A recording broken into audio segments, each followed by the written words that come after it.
Hello, my name's Owen and welcome to the JOL Wedding Podcast. Join myself and my co-host Caroline as we bring you all the inspiration and advice you need whilst planning your wedding.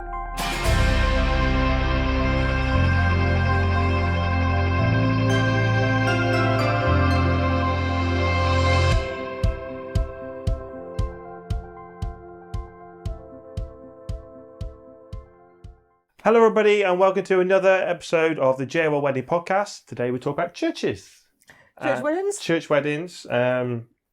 Something that recently has probably had a bit of a drop. Yeah, Is it? It has, but I think a lot of people still like to go for the traditional church wedding. We thought what's best to introduce is Charlotte. So, hello Charlotte, welcome to JOL Podcast. How are you keeping? I'm good, thank you, and thank you for having me. This is fun. I know. I think when obviously we know so many vicars, Yeah. and we've done so many church weddings.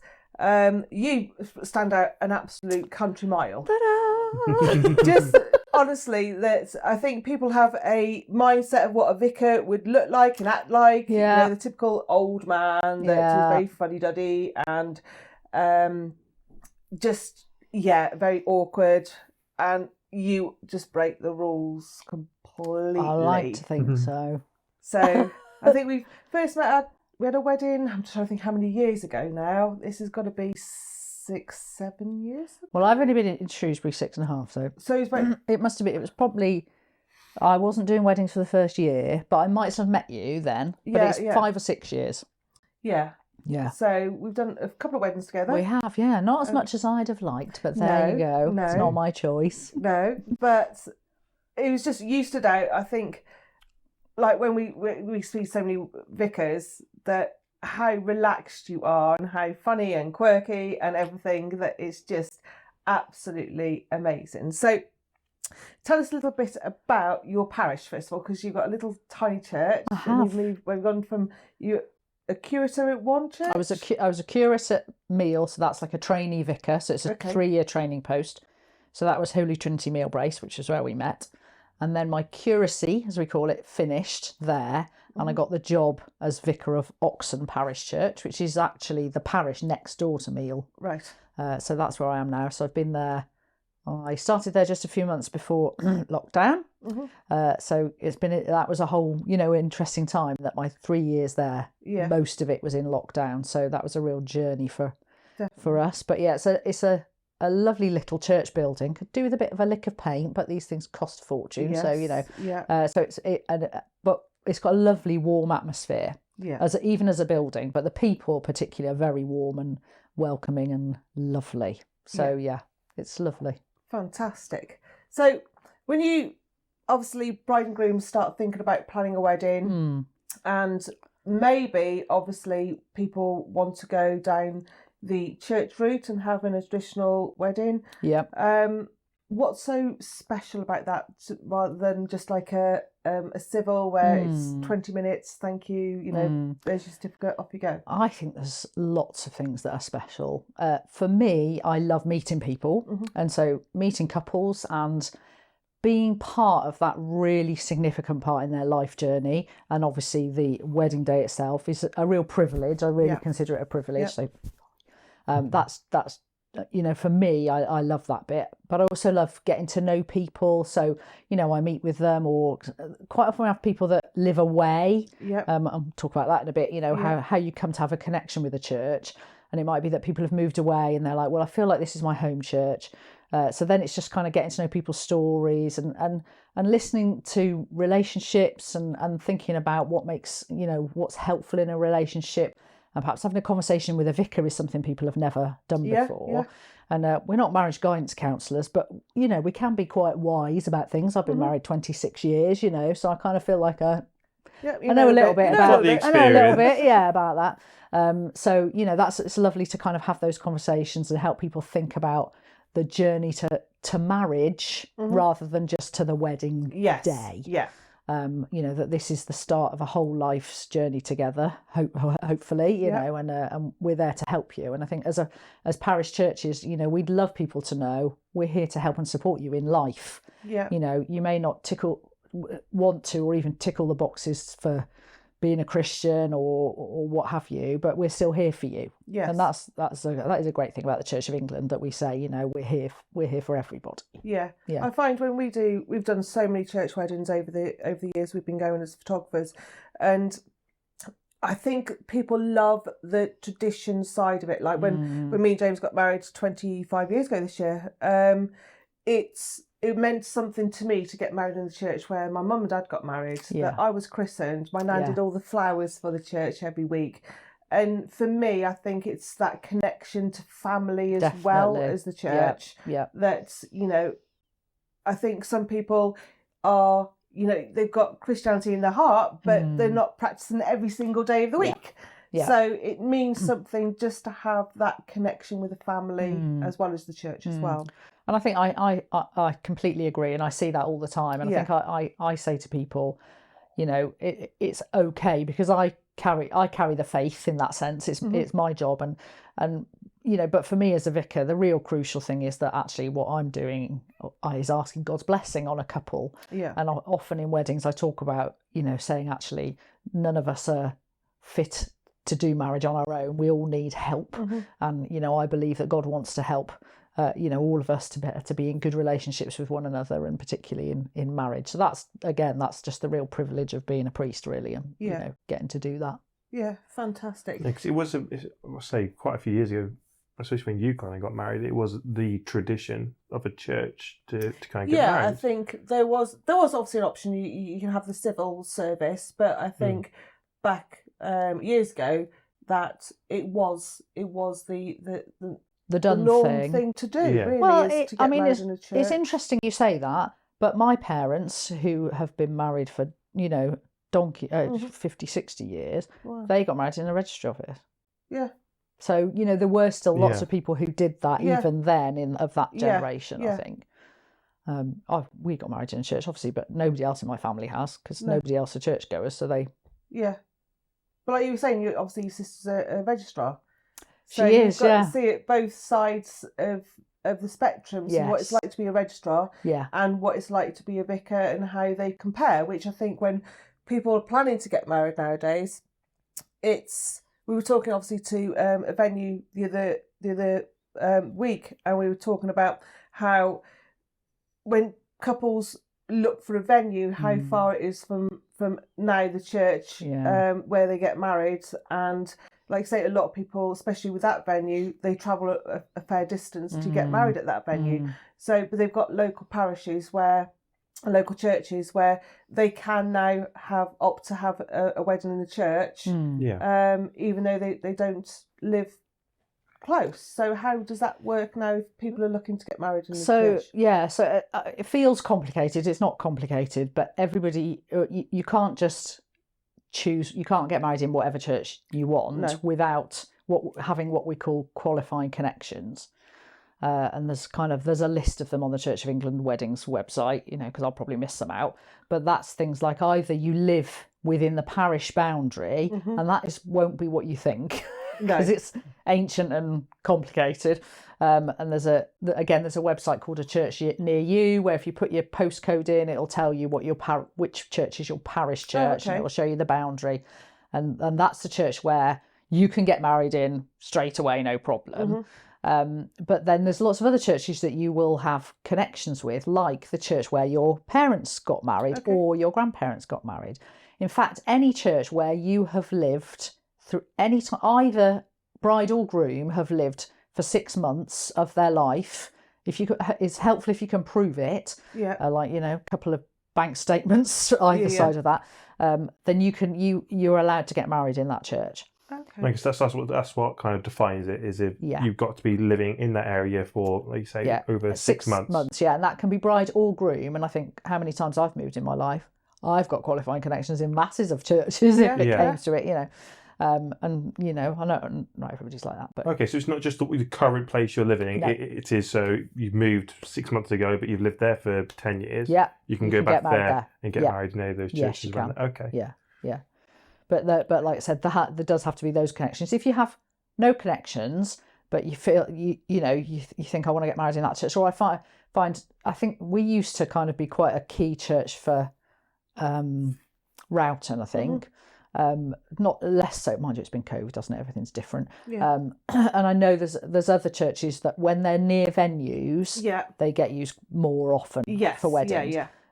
What you have to do then is you have to go to that church regularly for 6 months. And you have to talk to the vicar about it, and you basically get what you call getting yourself on what's called the electoral roll, which is nothing to do with the town council, it's to do with the church. But you're getting yourself on there by regularly worshipping there for 6 months. Now, what regular worship looks like depends on the vicar. I tend to say, I'd like to see you 10 times in 6 months, just because that kind of gives us an opportunity to miss a couple and you're still okay, sort of thing. Other vicars just say once a month, but you just need to talk to the vicar about it. So there's that option as well. Oh, right, fab. So that's a good idea.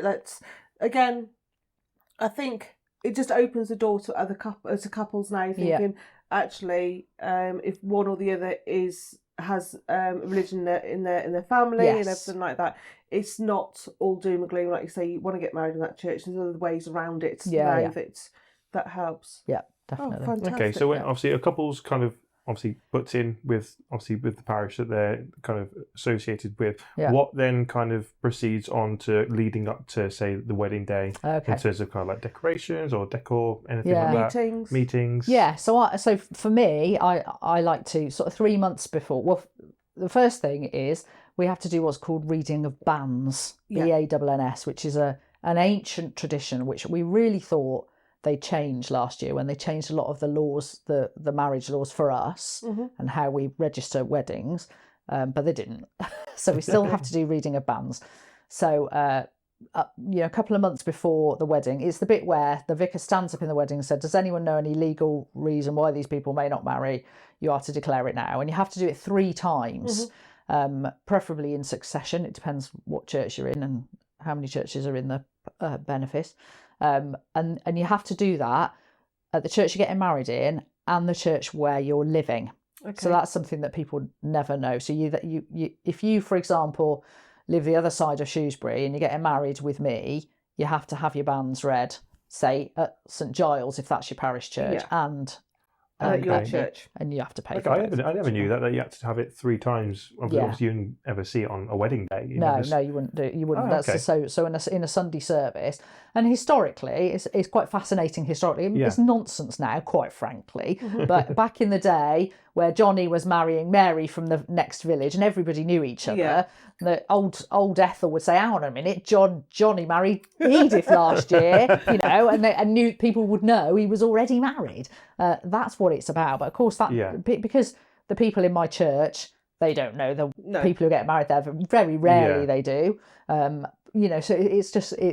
it doesn't really make much sense now. But it's the same as I think in a registry office, they still put them up, don't they, certain days beforehand. So it's the same as that, but a bit more kind of old school, really. So once we've kind of sorted out when we're going to read banns and all that sort of stuff, I have a couple of wonderful ladies who do a lot of the admin for me, because that's not my favourite thing. As most vicars are a little bit on the admin, but so they will deal with the wonderful Anne and Sue at my church will deal with seeing people's documents, so that we have to ensure that you can legally marry here. So passports are the best thing, British passports, and there's all sorts of other legal ways, and I won't go into it now because I have to look it up because I can't remember. That if you're not from this country, for example, or that sort of thing, that you have to get married in a different way, and we have to use different licenses and stuff. But if you've both got a British passport, it's dead straightforward, and you've not been married before, that's super straightforward. But if you're not those things, it's not impossible. It's just slightly, we just need to do a few other things. But when the fun bit comes, it's kind of 3 months before I will meet with a couple, and I'll have my kind of checklist of what do you want the service to look like? What hymns do you want? What music do you want? And I'm really flexible about music. People sing hymns less these days. We're finding that now. I've done, and again, it's a post-COVID thing that it's gone like that since COVID. Yeah, I think when we do so many church weddings, we hear the same hymns, all things bright and beautiful, and I think it's because broken. Mainly because people used to sing them at school, so it was really well-known hymns. Really, really well-known hymns, and I think it's nice. Like the one when we did together, they had a Christmas wedding, and do you remember it snowed? Yes! Oh my word, I'll never forget that one. Oh my God, it was. Pleased to say, we did the baptism as well. We Both did, of us, didn't we? What a joy! Yeah, and I think for that, the one thing I loved about that wedding is they actually had a Christmas hymn as one of the second hymns. Did. Was it "O Come All Ye Faithful"? It was. It was "O Come All Ye Faithful" because they were both part of like a Amdram thing, and all their mates. It was their mates sang like all the tenors and altos, and oh my word, it was amazing. It was honestly gave me like hairs on the back of my neck started going, and I've never ever had that at a church wedding because everyone got involved, and we've done weddings where you see them, they're standing there with their hymn book and they're miming and you can't hear anything. And we've had one vicar, another local vicar, literally stop the wedding in the middle of the hymn. I went, excuse me, what the hell? We are at a wedding, let's hear you. And really got so much energy into it. And I do a bit of the imagine you're on the terraces. Yes. You know, at a football match sort of thing. That's kind of what I do. But sometimes it's just the vicar singing. We've had that, and it is, but I think it's part and parcel. Does more people have maybe just one hymn now, or is it? Yeah, I mean, I talk to couples. I say, what do you think your guests are going to be like?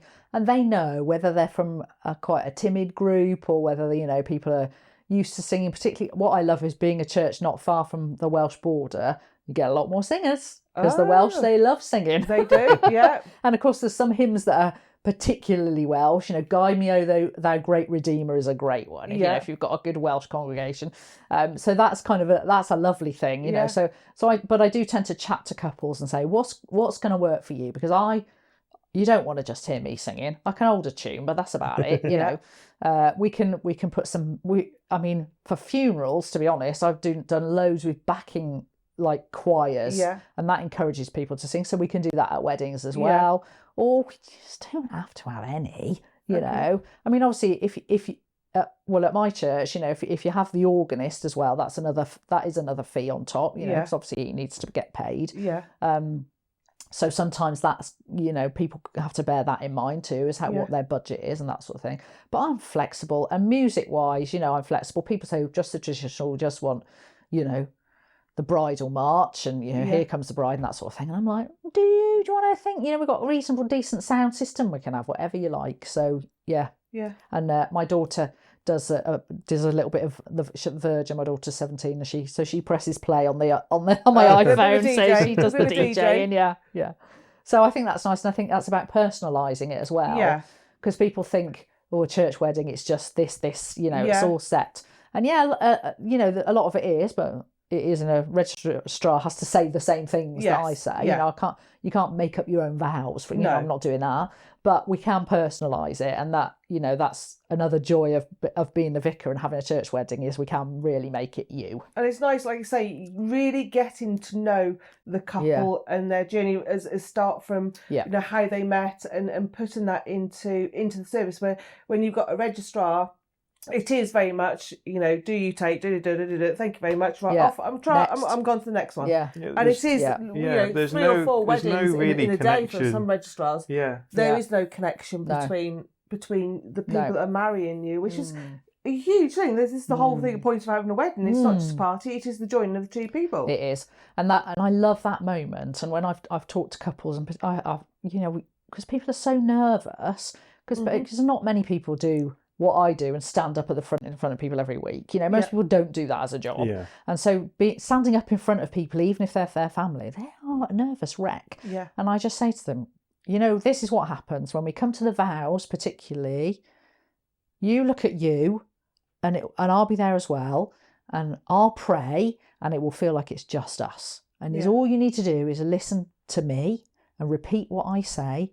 Take your time. And they're going, what if I don't remember? It's like, I will just repeat it. It's fine. And, that's a really important thing that I feel I do, is just reassuring and encouraging and saying, it's going to be okay and it's going to be wonderful. So, no, I think, like I say, about going back to living on the Welsh border, we've had some amazing choirs. We've had a Welsh male choir. Have you? Oh Excellent. my God, Yeah. they were amazing. I'd love to have that, yeah. Some of the choirs that, some parishes have choirs. And I think if you are worried about your guest singing, having a choir there as well, obviously depending on budgets and things like that, having a choir there actually just helps. Oh, it hugely lifts. Oh, the atmosphere, the atmosphere It does, is so much. I mean, we don't have that. We don't have that in our church. I think there was a choir. I mean, there was a choir, a tiny choir when I got there, but I don't think they did weddings. No. And again, it's one of those things that's dropped off. But certainly, I have no qualms about a choir being bought in from somewhere. Do you know what I mean? If that's what you want to do, I think it's a great idea. Quite a few choirs, which is. The whole thing is you can make it personal to you guys.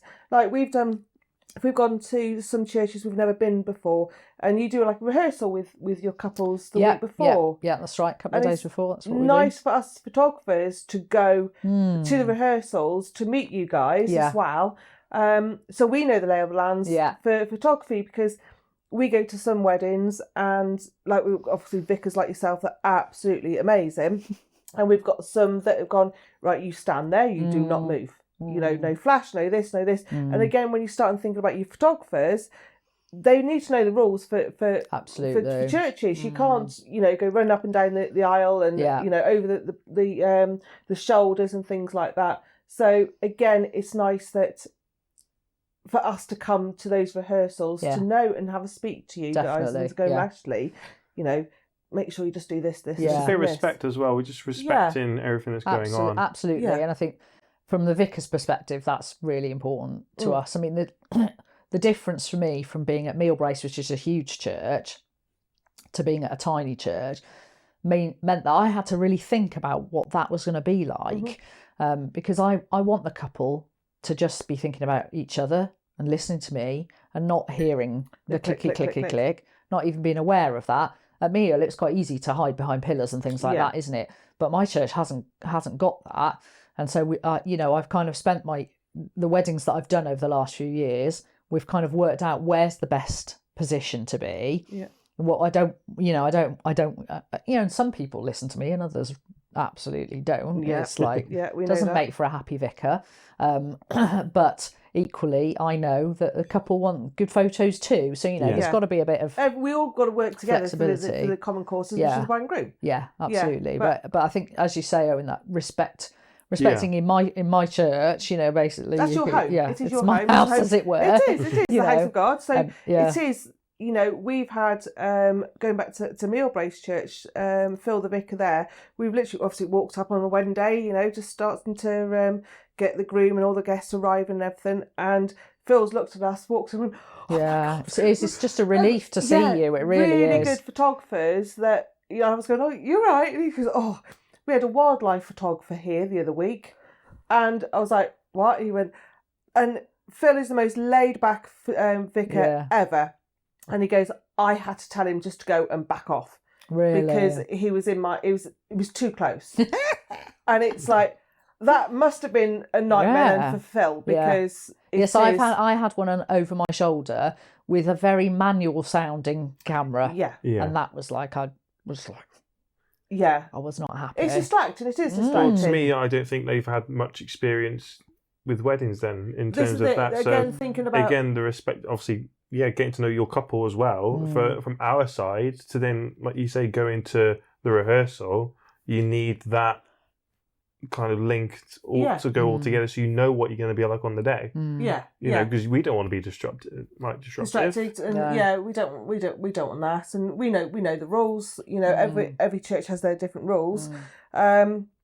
But our cameras are amazing now, silent, and it is literally you can't hear a word, or just a click, beep or nothing, anything like that from our cameras. Apart from, we did one a while back, and we didn't have our silent shutter speed wasn't so silent. You should hear a little bit, but the only place where James can stand was by the lectern, right? And the lectern had a microphone on it, so the click was amplified, and I was like, I'm at the back, and me and James got these little signals that we sort of send to each other, and a bit like baseball.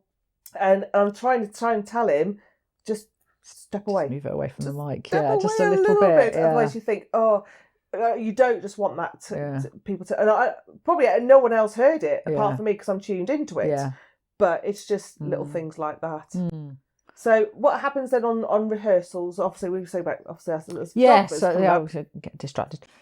So rehearsal day is sometimes as close as possible, but depending on who's coming, and we invite anybody can come, but at least the bride and groom. It's good if the sort of bridal party, so any bridesmaids and ushers and that sort of thing are there as well, because then we can brief them on what's going to happen.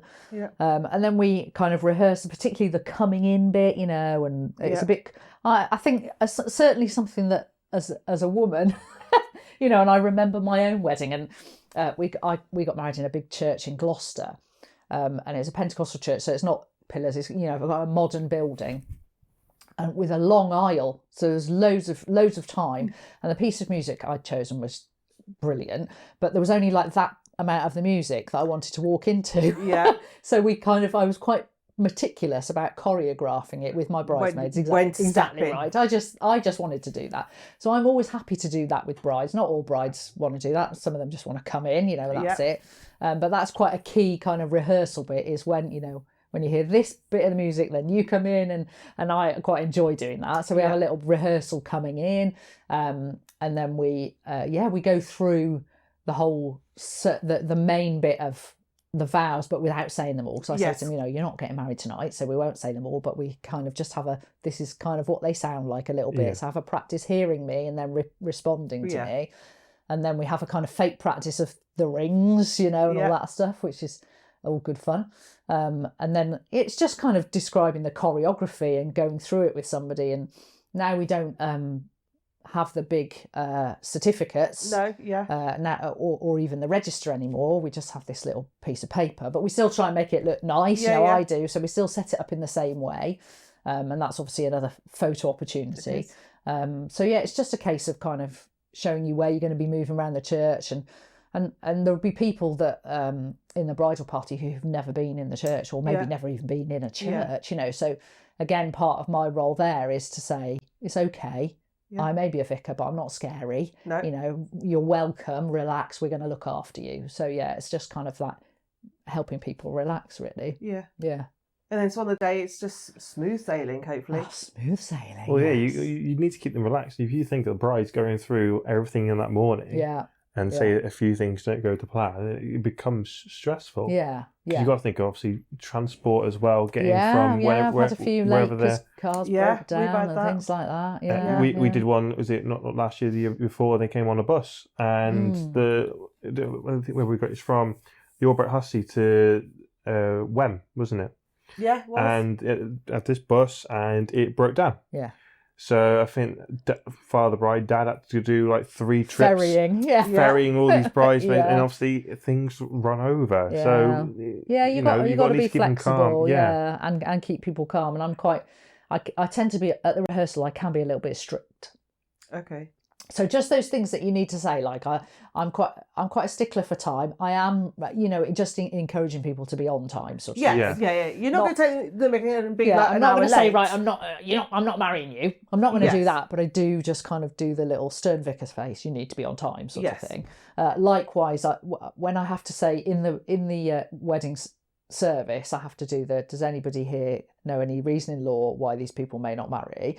And people might think it's a bit funny to go, So again, So again, I have to be really strict on the rehearsal, and I say, if that happens, I have to stop the service. By law, if somebody even pretends to make a protest, I have to stop the wedding. We have to go in the vestry and have a conversation. I have to decide whether I have to investigate.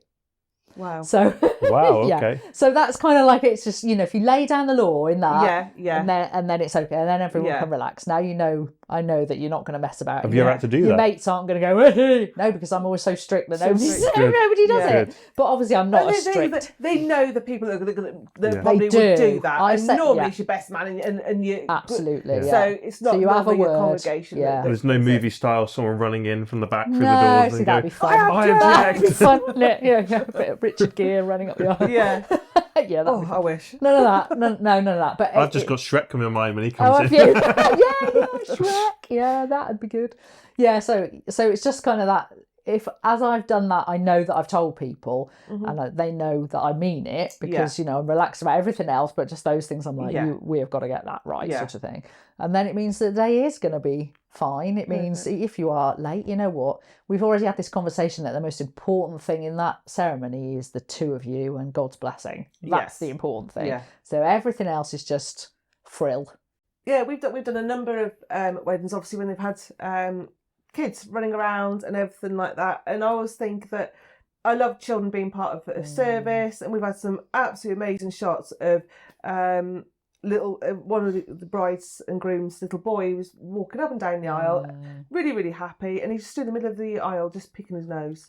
And I love that. But it's nice, like I say, when you've got little flower girls and everything like that, they know where to sit, and obviously they can come out if they need to come out. But I love it when, obviously, because obviously the door's locked, they can't go anywhere. Yeah. And if they're running around, and it's just, obviously the bride and groom's children, things like that, it's just, it's lovely. It is lovely. It's when it's not the bride and groom's kids. I think, I mean, there's quite a bit of a trend of people saying no kids, aren't there, at the weddings? Yes, there has been. Hit and miss. Yeah, I've not had any of those. And I love having kids in the church, absolutely. Yeah.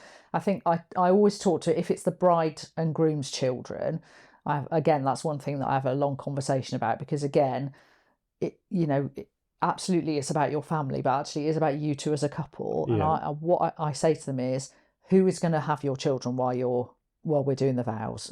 Granny, who, it needs to be somebody who the children are going to be comfortable to stay with and be with, because I want you two to concentrate on each other at that point. Yeah. And because I know I did have one wedding where it went quite pear-shaped, because the one child was just super clinging and couldn't. Yeah, I mean, when they're under 2, they just can't cope with it. No, and I want them to be present. And we've got toys at the back. Whatever. Not that we want to shove kids to the back. I don't want to do that. But whatever's going to make them comfortable and make them just happy for those few minutes while we're doing the vows. Yeah, I think that's really important for couples to think about. Yeah. Because we know these kids of ours fly the nests, and we're still left with. We've still got to love each other and carry on. Yeah. So, it is about the couple, the children, absolutely, it's part of the family. But for those vows, it's really important that the couple concentrate on one another. I mean, last year I did a wedding where I think it was just a small church, probably size of your own. Yeah. Maybe even a little bit smaller, I'm not sure. But there was 25 children in the church. Wow. And it was one way in, one way out. It's not like obviously you come in from the side and you go up. It's literally you got the door and that is it. That's how they come in, that's how they come out. So it was quite difficult to kind of angle myself at the back to get kind of both angles, obviously when the bride comes in. But obviously you've got 25 children with one way out, and they've only got little bladders. Yeah. And so literally they were up and down, being taken out. And so your video is literally just I'm kids filming at the back, and all these kids are coming up and past with adults. I'm like, yeah, it's fine. Don't worry. It's fine. But that's the wedding. Yeah, it's part of the day. It's part of the day. So obviously, then when say a child kind of is a little bit destructive in, say, they're not too comfortable, just get upset, don't they? Or they just can't cope with it. But that's where obviously couples have got to think, say, if it's not your children, make sure maybe they're kind of the back of the church, so they can where people sit. There's easy access, so they can kind of just take a step out, so they can have a breather, and then come back in, so they're not too disruptive to what's going on. Yeah. So it's their wedding, so I love it. It's up to them, isn't it? Yeah. In Meal Church, you've got, this is how high-tech churches have become, that you've got a little TV screen in where you've got the children can play. So if someone has to take the flower girl out because they're dying for a wee, or they want to go and play, but whoever's taking them out can still watch the service, which I think, oh, that's amazing. Yeah, it's great. That's amazing. Obviously, not going to get in every church and things like that. So the facilities have come on. And I think the whole, I think when people look at a religious service in a church and things like that, and they think what it was like and how it's completely different now and how modern it is. And I think it's a really good food for thought if when you're starting to plan a wedding, is that really important to me? Yeah. That it's not the same as when other old, years ago when people got married. It's a lot more modern and a lot more adaptable, like you say, making your own service that represents you guys, and like you getting to know the bride and groom really well, because like you say, the marriage is not just that 20 minutes, half an hour, an hour. It is the rest of your life, and having someone like you that can be there to help guide them after 5-10 years, whatever, after the wedding, that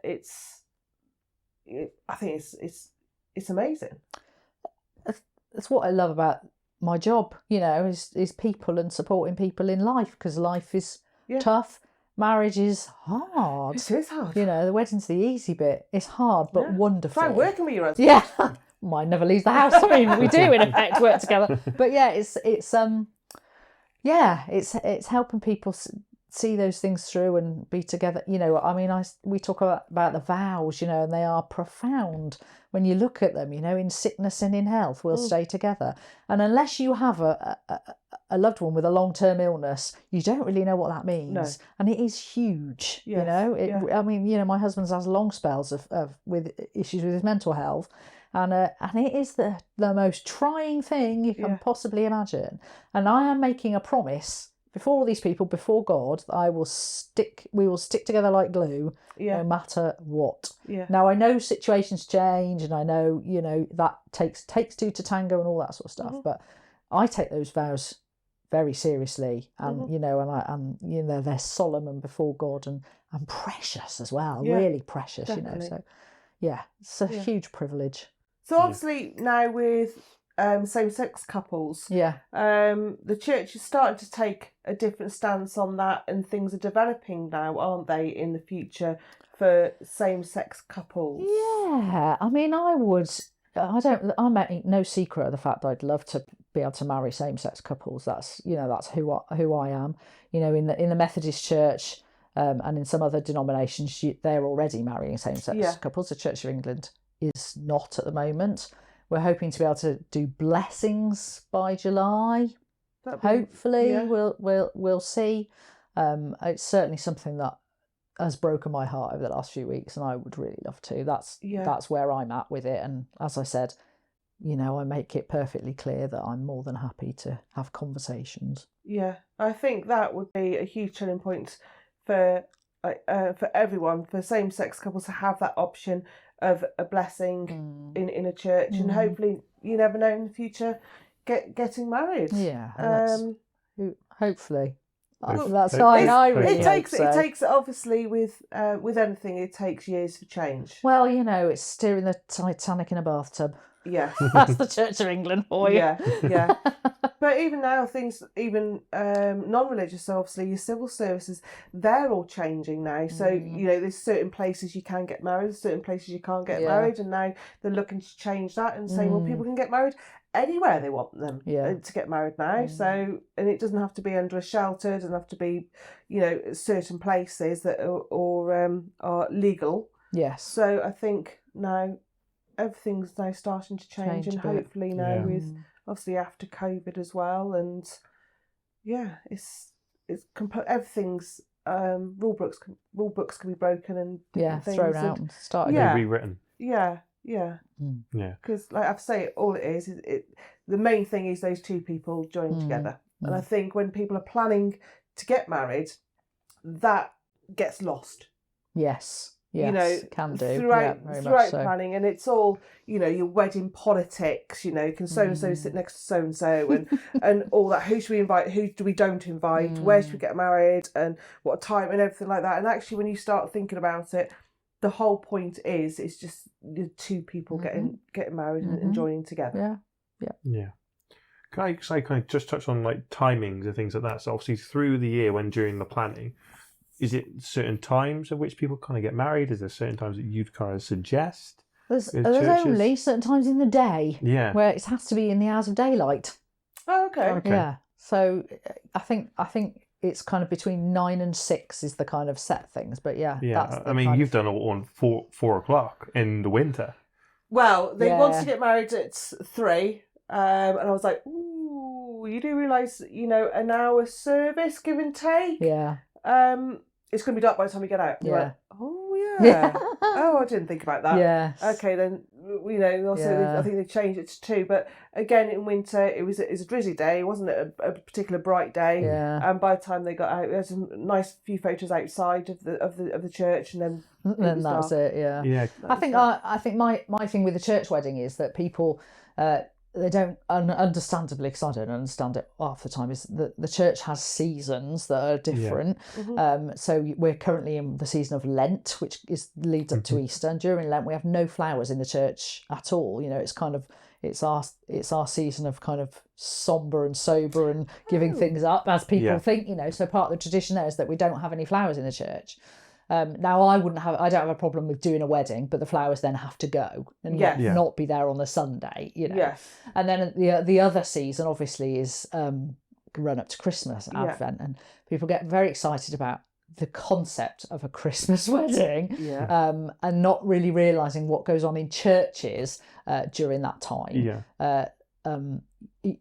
Even the fact that, you know, the vicar's on holiday straight after Christmas, you know, and things like that. So that's kind of thing, you know, something that I would say to people, bear that in mind when you want a church wedding, that it may not be. And I think as well, I mean, that wedding that we did where it did snow, that was like, that never happens, does it? Never. One in a million. The whole 360 odd weddings we've done, snow once. And it was loads of snow. It was like 2 foot of snow. But normally people have this idea somehow, I don't know why, as if they haven't lived in this country all their lives, that it's going to be romantic and snowy because they're having their wedding in December. And I'm like, it's probably going to be wet and muddy.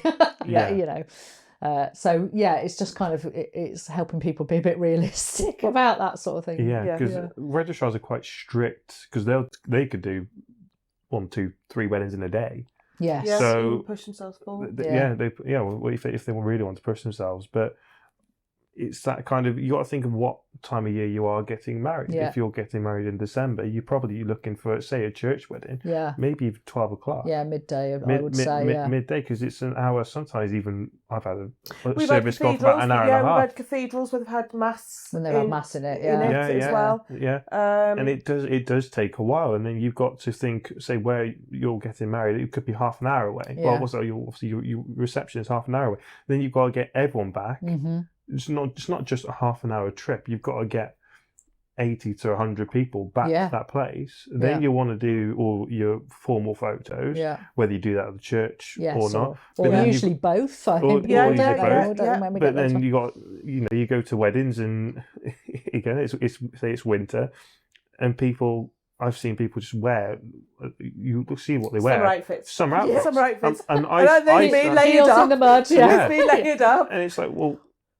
And they start to complain about waiting for photos. Like, well, you got to think, you're at a wedding. It's winter. It's cold. It could be raining. I think, it could snow. You know, we'll put the possibility out there. We did 2 weddings last December. Was it last December, wasn't it? And it was wet on both of them. But the church, it was beautiful churches, and we had photos inside the church. We said to the vicar, "Can we have photos in the church?" He was like, "Yeah, no problem." The last one we did, it was the 23rd of December. It was literally the day before Christmas Eve, and you stood there in the church, and it was that cold. You could see your breath in the church. But that was a bit more heating. I was going to say, we've had to increase our fees for the heating bills. Because we've even like regular weekly services we've moved out of the church because we can't afford to put heating on. So it's kind of talk to your guests and make sure they know what is happening, and, you know, bring a coat because it could be cold. Absolutely. Think about it. Just think about, you know, because say you get back and then you want to have your photos and things like that. It needs to be light. Or say obviously personally for myself being video, it gets harder for myself when it's dark. Of course it does. For you can use a flash and you're fine. Not in churches though. Not in churches. No. But say for later on, for later on, you know, think about the process of what is happening on the day. It's so important that everything kind of fits into one. Makes our jobs easier. And everyone else's throughout the day, where it's, you know, bear in mind staff at the venue or kind of catering. You know, even DJs later on, so they know what's happening. So when we always like to end our podcast on kind of say the main bit of advice or say top tips that you would give to a couple planning their wedding. What would be your main advice you'd give to them? Not just planning, but obviously get married in church or even marriage itself. Yeah. I think that's perhaps not even a top tip, but I think so often these days people don't think church wedding is for them. And I'd say think about it, because like we've said, it's very different to having a registrar.